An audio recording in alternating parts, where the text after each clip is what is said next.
તો એ ડેમના સંગ્રહની વાત કરવી છે। જો કે વરસાદ સારો એવો થયો છે, પરંતુ તેમ છતાં કચ્છમાં ડેમના સંગ્રહમાં ખૂબ જ ઓછો સંગ્રહ જોવા મળી રહ્યો છે। ઘણા એવા આંકડા સામે આવ્યા છે, જેમાં કચ્છ ક્ષેત્રમાં સૌથી ઓછો 25.42% જ સંગ્રહ છે। જળ સંગ્રહની વાત કરીએ, આંકડાકીય માહિતી, જેમાં ઉત્તર ગુજરાતના ડેમોમાં 42.2% જ પાણીનો સંગ્રહ છે।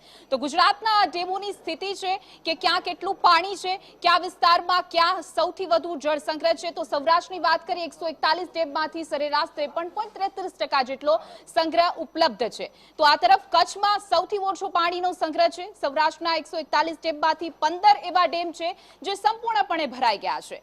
આ તરફ રાજ્યમાં જળાશયોના આ આંકડાકીય માહિતી સામે આવી, જેમાં મધ્ય ગુજરાતની હવે વાત કરીશું, જેમાં મધ્ય ગુજરાતમાં 57.9% પાણીનો જથ્થો હાલ ઉપલબ્ધ છે। જો કે ચોમાસું હજી મધ્યમાં જ પહોંચ્યું છે, પરંતુ સૌથી ઓછું પાણીનું સંગ્રહ જો કહી તો કચ્છમાં છે। સૌથી વધુ દક્ષિણ ગુજરાતમાં, જો કે સારો એવો વરસાદ પણ પડ્યો છે, એટલા માટે દક્ષિણ ગુજરાતના ડેમોમાં જળ સંગ્રહ સારો એવો છે। દક્ષિણ ગુજરાતના 13માંથી 9 એવા ડેમ છે જે સંપૂર્ણપણે ભરાઈ ગયા છે।